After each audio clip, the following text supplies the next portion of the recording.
Bro, Ya bang. Infinix Note 60 Ultra dah ada stok belum? Ya bang, kebetulan bang baru sampai bang ni. Baru sampai? Baru sampai. Okey, ngam, Alhamdulillah. Besok raya korang tutup kan? Kita tutup bang. Okey, mana phone ni? Ni bang. Ni.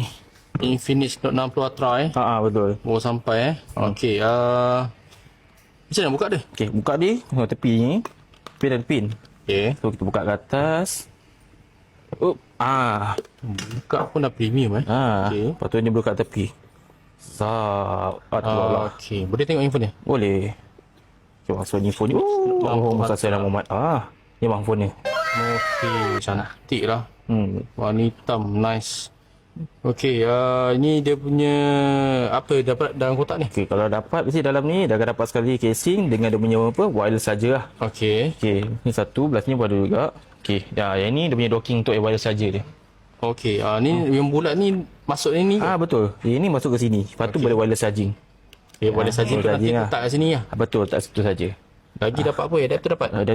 Adapter, dapat kabel, casing. casing dapat. Casing dia pun lawa lah.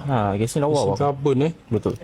Okey, Infinix Note 60 Ultra ni berapa harga dia? Okey, Note 60 Ultra ni untuk yang variant 12512 ni harga dia 2999 ni bang. 2999. Bang.